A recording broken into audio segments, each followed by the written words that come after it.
Students, स्वागत है आप सभी का आज की इस वीडियो में। आप देख रहे हैं आपका अपना यूट्यूब चैनल स्टडी ऑन। तो बच्चों, आज की इस वीडियो में हम आपको छिंदवाड़ा यूनिवर्सिटी के बीए फर्स्ट ईयर के माइक्रोबायोलॉजी के फर्स्ट पेपर का सॉल्यूशन इस वीडियो के माध्यम से प्रोवाइड करने वाले हैं। साथ ही स्टूडेंट्स, हम आपको बताने वाले हैं कि आपके सॉल्यूशन इसका जो सॉल्यूशन का पीडीएफ आप कैसे डाउनलोड कर सकते हैं।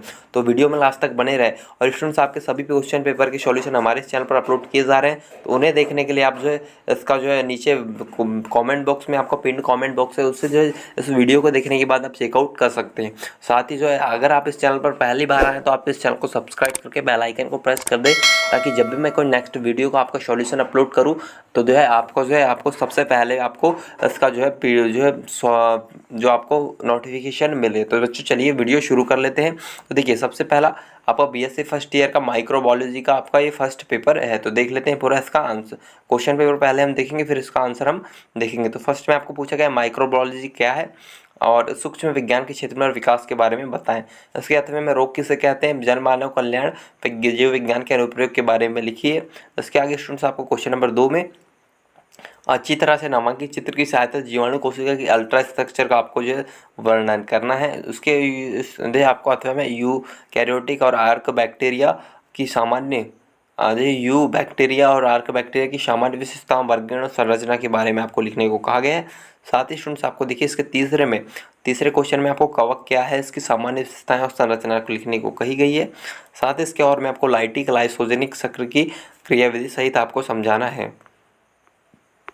इसके बाद आपका देखिए चौथे में आपको कोशिका चक्र क्या है समझाना है। साथ ही आपको इसके अर्थ में शेल लोको मोशन की सेल्यूलर इंटरेक्शन क्या है, जिसको आपको भी समझाना है। इसके बाद स्टूडेंट आपका पांचवा लास्ट क्वेश्चन पूछा गया है, वे कौन सी विधि है जिनके द्वारा सूक्ष्मजीवों को पृथक किया जाता है, विस्तार से आपको वर्णन करना है। और देखिए, उन विधियों के बारे में जिनके द्वारा सूक्ष्मजीवों की शुद्ध संस्कृति को संरक्षित किया जाता है, आपको लिखने को कहा गया है। तो इस तरीके से स्टूडेंट्स आपका क्वेश्चन नंबर 5 आपका जो लास्ट क्वेश्चन था। इसके बाद चलिए इसके पूरे हम आंसर आपके देख लेते हैं। तो देखिए, सबसे पहला क्वेश्चन नंबर 1 में आपको माइक्रोबायोलॉजी मतलब सूक्ष्म जीवों के बारे में आपको पूछा गया था, सूक्ष्म जैविकी के बारे में। तो देखिए, पूरा हम आंसर देख लेते हैं। आपका माइक्रोबायोलॉजी का हिंदी मीनिंग सूक्ष्म जैविकी होता है, तो इसके बारे में आपको पूरा लिख लेना है। देखिए, अब लिखना है आपको सूक्ष्म जीवी उन सूक्ष्म जीवों का अध्ययन जो एक कोशीय या सूक्ष्म जीवी कोशिकाओं समूह जंतु होते हैं। इसमें यूकैरियोट्स या कवक और प्रोटिस्ट और प्रोकैरियोट्स जैसे जीवाणु आर्किया आते हैं। आगे लिखना है, विषाणु को स्थायी तौर पर जीव या प्राणी नहीं कहा गया है, फिर भी इसी के अंतर्गत इसका अध्ययन होता है। आगे लिखना है स्टूडेंट्स, आपको वीडियो को रोककर आंसर लिखना है इसका। संक्षेप में, सूक्ष्मजीवी उन सजीवों का अध्ययन है जो कि नग्न आंखों से दिखाई नहीं देते हैं। सूक्ष्मजीव अति विशाल शब्द है जिसका विषाणु विज्ञान, कवक विज्ञान, परजीवी विज्ञान, जीवाणु विज्ञान अवक अन्य शाखाओं में जो इसकी शाखाएं आती है। सूक्ष्म जैविकी में तत्पर शोध होते रहते हैं एवं यह क्षेत्र अनवरत प्रगति पर अग्रसर है। आगे लिखना आपको। देखिए, अभी तक हमने शायद पूरी पृथ्वी के सूक्ष्मजीवों से 1% का ही अध्ययन किया है। हालांकि सूक्ष्मजीव लगभग 300 वर्ष पूर्व देखे गए थे, किंतु जीव विज्ञान की अन्य शाखाओं में जैसे परंतु जंतु विज्ञान या पादप विज्ञान की अपेक्षा सूक्ष्म जैविकी अपने प्रति प्रारंभिक स्तर पर ही है। इस तरीके से आपको लिखना है। आगे स्टूडेंट्स, आपको देखिए कुछ इस तरीके से आपके सूक्ष्म जीवों की संरचना ही आपकी होती है, इस तरीके से रहता है। तो हमने आपको यहाँ चित्र प्रोवाइड करवाया, आप देखकर समझ सकते हैं, आपको इसको उतारना नहीं है। इसके आगे आपको लिखना है स्टूडेंट। देखिए, सूक्ष्म जीवों को सर्वप्रथम एंटिनो वॉक लियोहानोक ने 1600 आपका जो 76 में स्वनिर्मित एकल लेंस सूक्ष्मदर्शी से देखा था।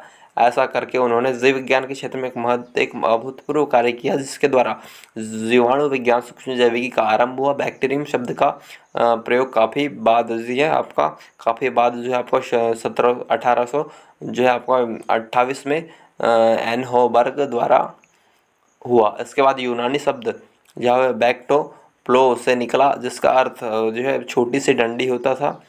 हालांकि लियोहानोक को प्रथम सूक्ष्म जैविक कहा गया, किंतु प्रथम मान्यता प्राप्त सूक्ष्म जैविक रॉबर्ट हुक जिया को माना जाता है कि जिन्होंने गोल्ड मोल्ड के फलन का अवलोकन किया था। इस तरीके से स्टूडेंट्स आपको लिख लेना है। और देखिए, आपको सूक्ष्मदर्शी आपका कुछ इस तरीके से स्टूडेंट्स आपका सूक्ष्मदर्शी देखिए आपको यहाँ प्रोवाइड करवाया गया है। तो ये आपका सूक्ष्मदर्शी यंत्र है, आपको इसको लिखना नहीं है, आपको समझने के लिए आपको प्रोवाइड करवाया गया है। तो इसके आगे देखिए, आपको कुछ इस तरीके से इसका आंसर और कंटिन्यू करना है। सूक्ष्म भी अनेक प्रकार के होते हैं, जिनमें जीवाणु प्रमुख जीवाणु एक कोशिकीय जीव है। इसका आधार कुछ मिलीमीटर तक ही होता है। इनकी आकृति गोल या मुक्त चक्राकार से लेकर छड़ आदि के आकार की हो सकती है। ये प्रोकैरियोटिक कोशिका भित्ति युक्त एक कोशिकीय सरल जीव जो प्रायः सर्वत्र पाए जाते हैं। ये पृथ्वी पर मिट्टी के अम्लीय गर्म जल धाराओं से नाभिकीय पदार्थों में जल में भूपपड़ी में यहाँ तक कि कार्बनिक पदार्थों में पौधे जंतु शरीर के भीतर पाए जाते हैं। साधारण 1 ग्राम में 4 करोड़ जीवाणु कोष, 1 मिलीमीटर जल या 10 लाख जीवाणु पाए जाते हैं। संपूर्ण पृथ्वी पर अनुमानतः लागत आपका देखिए आपका इस तरीके से आपको लिखना है। आपको स्टूडेंट से लिखना है 5 × 10⁻30 जीवाणु पाए जाते हैं।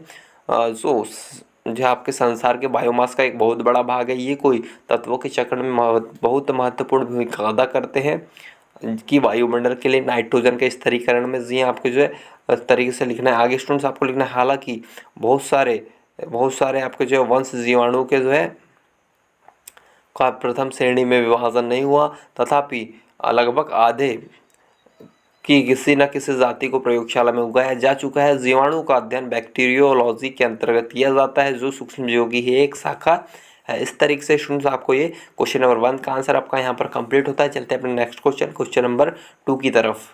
के बाद स्टूडेंट्स आपका क्वेश्चन नंबर 2 है। तो क्वेश्चन नंबर 2 में आपको जीवाणु के बारे में पूछा गया था। जी हाँ, आपका क्वेश्चन नंबर 1 और क्वेश्चन नंबर 2 थोड़ा सिमिलर हो जाता है, तो आपका आंसर कुछ इसी तरीके से आपको जीवाणु के बारे में लिख लेना है। देखिए आपका क्वेश्चन नंबर 2 का आंसर देखिए, जीवाणु एक कोशिकीय यूकेरियोटिक सूक्ष्मदर्शी जीव है जिसका आधार कुछ मिलीमीटर तक ही हो सकता है। इनकी आकृति गोल या मुक्ताकार, चक्राकार से लेकर आदि आकार की हो सकती है। ये अकेंद्रित कोशिका भित्तियुक्त एक कोशिकीय सरल जीव है जो प्रायः सर्वत्र पाए जाते हैं। ये आपको वीडियो को रोका आंसर लिखना है। उसके बाद देखिए ये पृथ्वी पर मिट्टी में अम्लीय गर्म जलधाराओं में, नाभिकीय पदार्थों में, जल में, भूपटपट्टी में, यहाँ तक कि कार्बनिक पदार्थों में तथा पौधे के जंतुओं के शरीर के भीतर पाए जाते हैं। साधारणतः 1 ग्राम मिट्टी में 4 करोड़ जीवाणु कोष, 1 मिलीमीटर जल में 10 लाख जीवाणु पाए जाते हैं। इस तरीके से लिखना है। आगे आपको देखिए जीवाणु बैक्टीरिया कुछ आपके इस तरीके से होते हैं। आपको यहाँ देखिए चित्र प्रोवाइड करवाया गया, आपको समझना है, इसको देखकर आपको लिखना नहीं है। इसके आगे स्टूडेंट्स आपको देखिए लिखना है आगे, संपूर्ण पृथ्वी पर अनुमानतः देखिए आपको 5 × 10⁻13 जीवाणु पाए जाते हैं, जो संसार के बायोमास का एक बहुत बड़ा भाग है। ये एक तत्व कई चक्र में महत्वपूर्ण भूमिका अदा करते हैं, जैसे वायुमंडलीय नाइट्रोजन में स्थिरीकरण में। हालांकि बहुत सारे वंश जीवाणु का श्रेणी विभाजन भी नहीं हुआ है, तथा फिर लगभग आधी प्रजातियों को किसी न किसी प्रयोगशाला में उगाया जा चुका है। देखिए जीवाणुओं का अध्ययन बैक्टीरियोलॉजी के अंतर्गत किया जाता है, जो कि सूक्ष्म जीवों की एक शाखा है। इस तरीके से लिखना है। आगे स्टूडेंट्स आपको लिखना है, मानव शरीर में जितनी भी मानव कोशिकाएं हैं उसकी लगभग 10 गुना संख्या तो जीवाणु कोशिकाएं है। इनमें से अधिकांश जीवाणु त्वचा और आहार नाल में पाए जाते हैं। हानिकारक जीवाणु इम्यून तंत्र को रक्षक में प्रभाव के कारण शरीर को नुकसान नहीं पहुंचा पाते। आगे लिखना है आपको देखिए, कुछ जीवाणु लाभप्रद भी होते हैं। अनेक प्रकार के परजीवी जीवाणु कई रोग उत्पन्न करते हैं, जैसे हैजा, मियादी बुखार, निमोनिया, तपेदिक या क्षयरोग, प्लेग इत्यादि। सिर्फ क्षयरोग से प्रतिवर्ष 20 लाख लोग मरते हैं, जिसमें अधिकांश उप सहारा क्षेत्र के होते हैं। इस तरीके से स्टूडेंट आपको लिख लेना है। इस तरीके से आपका क्वेश्चन नंबर 2 का आंसर स्टूडेंट से होते हैं तक लिख लेना है। इस तरीके से क्वेश्चन नंबर 2 का आंसर आपका कंप्लीट होता है। चलते हैं अपने नेक्स्ट क्वेश्चन नंबर 3 की तरफ। यदि कोई भी अगर आंसर में आपको डाउट होगा तो आप कमेंट बॉक्स में कमेंट कर सकते हैं। चलिए तो क्वेश्चन नंबर 3 देख लेते हैं आपका। स्टूडेंट्स आपका क्वेश्चन नंबर 3 में आपको पूछा गया है फफूंद। जी हाँ, फफूंद या कवक आपको पूछा गया था। जी हाँ, फफूंद और कवक एक ही होता है आपका, तो ये आपको पूछा गया था। देख लेते हैं पूरा आपका आंसर क्वेश्चन नंबर 3 का। तो देखिए फफूंद या कवक एक प्रकार का जीव है जो अपना भोजन सड़े गले मृत कार्बनिक पदार्थों से प्राप्त करता है। संसार में प्रारंभ से ही जगत में उपस्थित है। इनका सबसे बड़ा लाभ इनका संसार में अपमार्जक के रूप में कार्य करना है। इनके द्वारा जगत में कचरा हटा दिया जाता है। इस तरीके से लिखना है। देखिए आपका कवक हो जाता है। जी हाँ, ये आपका जो कवक का चित्र हमने आपको प्रोवाइड कराया है, जिसे फफूंद भी कहा जाता है। आगे आपको लिखना है। देखिए कवक फंगस जीवों का एक विशाल समुदाय है, जिसे साधारणतः वनस्पतियों में वर्गीकृत किया जाता है। इस वर्ग के सदस्य पर्णहरिम यानी क्लोरोफिल रहित होते हैं। इनमें प्रजनन बीजाणु स्पोर द्वारा होते हैं। सभी सूखाए वनस्पति अर्थात इनके शरीर के ऊतकों में कोई भेदकरण नहीं होता है।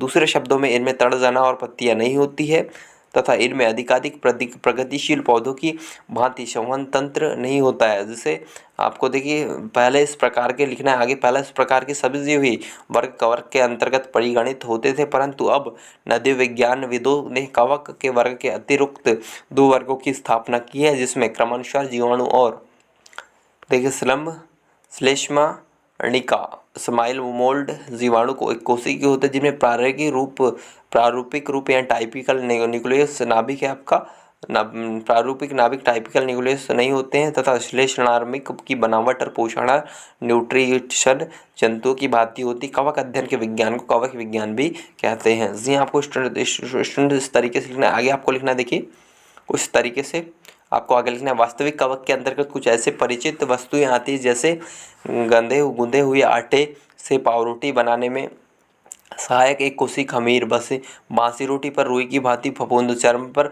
मलिन करने वाले दांत कीटाणु, फसल के नाशकारी रतुआ तथा कड़वा और खाने योग्य आपका विषैली कुकुरमुत्ते, यहाँ पर कुकुरमुत्ते या खुम्बिया जो मलिन करने वाले दांत के कीटाणु, फसल की नाशकारी रतुआ और कड़वा, रस्टेंड स्मट खाने के योग्य विषैल कुकुरमुत्ते या खुबिया। इसके आपके जो उदाहरण है आपको ये इसमें आपको जो है कवक देखा जा सकता है इन सभी चीज़ों में। तो इस तरीके से स्टूडेंट्स आपको देखिए आपको क्वेश्चन नंबर 3 का आंसर पूरा यहाँ तक लिख लेना है। इस तरीके से आपको क्वेश्चन नंबर 3 कंप्लीट होता है। चलते हैं अपने नेक्स्ट क्वेश्चन नंबर 4 की तरफ। बाद स्टूडेंट्स आपका अगला क्वेश्चन है क्वेश्चन नंबर 4। तो देखिए क्वेश्चन नंबर 4 में आपको कोशिका चक्र के बारे में पूछा गया था। तो देखिए इसका आंसर हम देख लेते हैं।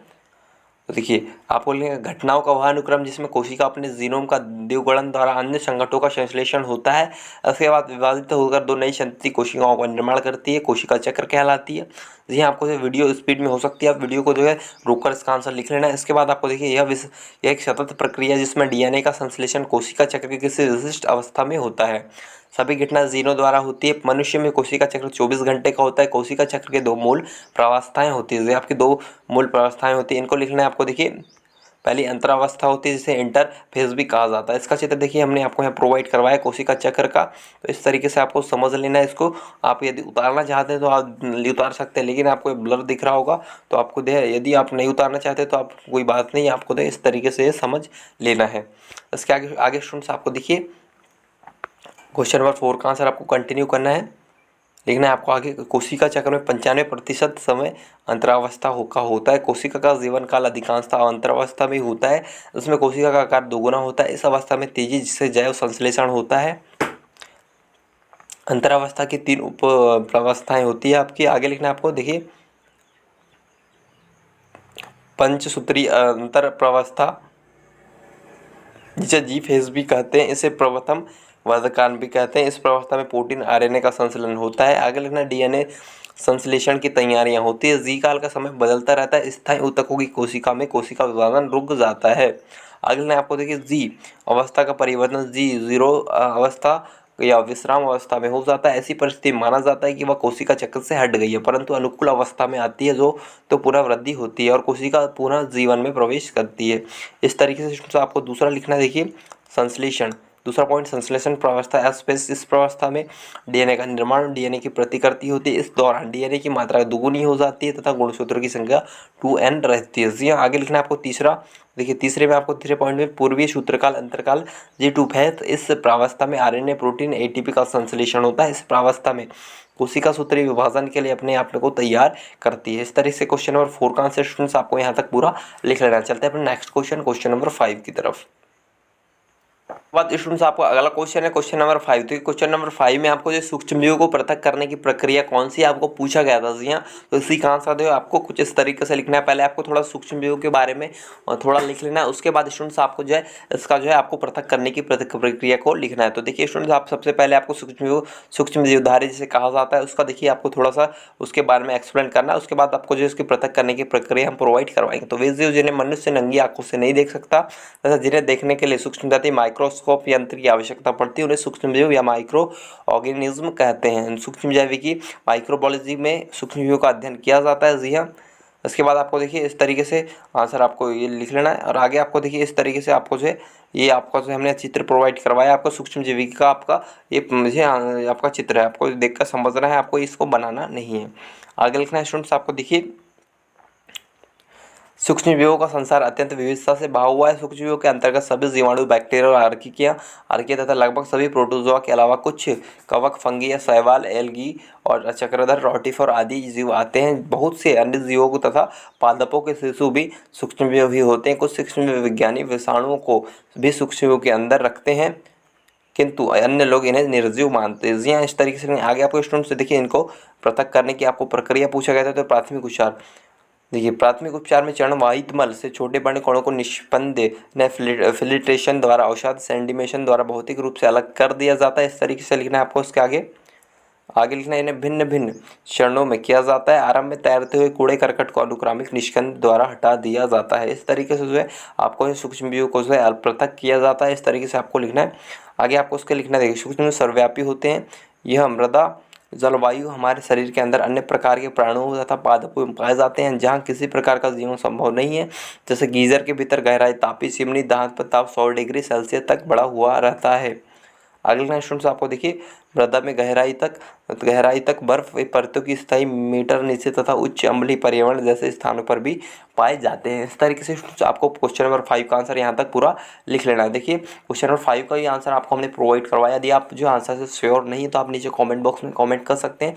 साथ ही आपके सभी जो इस पेपर का पूरा सॉल्यूशन हो चुका है, तो साथ ही जो आपके सभी पेपर के सॉल्यूशन और जो है देखने के लिए आप इस चैनल को सब्सक्राइब कर सकते हैं सॉल्यूशन के लिए, और साथ ही बेल आइकन को प्रेस पर कर ऑल पर सेलेक्ट कर सकते हैं। और आपके सभी पेपर के सॉल्यूशन इस वीडियो के कमेंट बॉक्स में पिन कमेंट बॉक्स में जो है आपको मिल जाएंगे, तो वहाँ जाकर आप लिंक पर क्लिक कर सकते हैं। साथ ही इसका पीडीएफ पाने के लिए आप नीचे व्हाट्सएप ग्रुप के साथ डिस्क्रिप्शन बॉक्स में हमारे व्हाट्सएप ग्रुप का लिंक है, उससे आप जुड़कर जो आपके सभी पेपरों के सॉल्यूशन प्राप्त कर सकते हैं। साथ ही हो सकता है कि हम आपको पीडीएफ प्रोवाइड कर दें। तो मिलते हैं बच्चों नेक्स्ट वीडियो में नेक्स्ट सॉल्यूशन के साथ। जब तक टेक केयर, जय हिंद, बाय बाय।